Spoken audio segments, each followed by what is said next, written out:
Hello friends, உங்கள் மனம் இருக்கா? எங்கள் வீட்டில் கத்திரிக்காய் புளிக்குழம்பு. அதுக்கு தொட்டுக்கடை என்ன தெரியுமா? மாம்பழம். மாம்பழம் சாப்பிட்டுட்டு இந்த கொட்டை இருக்குல்ல, இந்த கொட்டை சாப்பிட முடியுமா?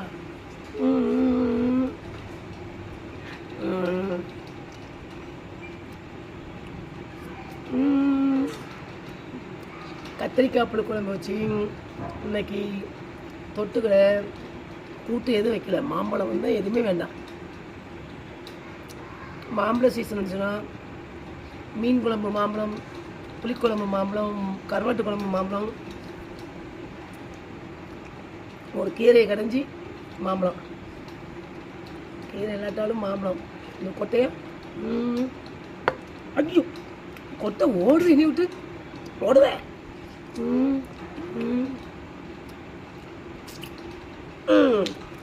கொட்டையை காய போட்டு அதை உடச்சி கதவுக்குள்ளே வச்சு உடச்சி, சின்ன பிள்ளையில காய போட்டு கதவுக்குள்ளே வச்சு உடச்சி, உள்ள பருப்பு இருக்குல்ல அதில் சுண்ணாம்பு ராவி லைட்டாக ராவி எங்கள் மைனி எப்படி வச்சு தரும்.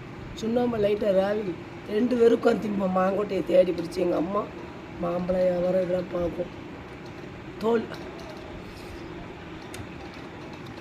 ஹலோ ஃப்ரெண்ட்ஸ், கருவாட்டு குழம்பு, புளிக்குழம்பு, மீன் குழம்புக்கு மாம்பழம் இருந்தாலே போதும். சாப்பாடு நல்லா சாப்பிடுவாங்க. எங்களுக்கு சாப்பிட முடியல. எனக்கு சோறு சாப்பிடக்கூடாதுன்னு இருக்கு. நேரத்தில் வர வர சோறே சாப்பிட முடியல. நீங்களும் சாப்பிட பாருங்க. சாப்பிட்டுட்டு சொல்லுங்கள் ஃப்ரெண்ட்ஸ்.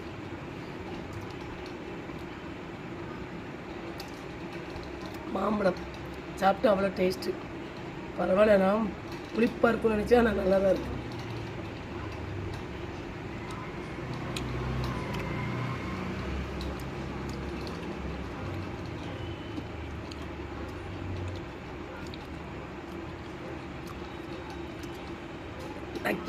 நக்கி பரம்பரையா ஃப்ரெண்ட்ஸ், நீங்களும் சாப்பிட்டுட்டு சொல்லுங்கள் கமெண்டில். மாம்பழம் புளிக்குழம்புக்கு, மீன் குழம்புக்கு, கருவாட்டு குழம்புக்கு சூப்பராக இருக்கும் மாம்பழம் வச்சு சாப்பிட்டா.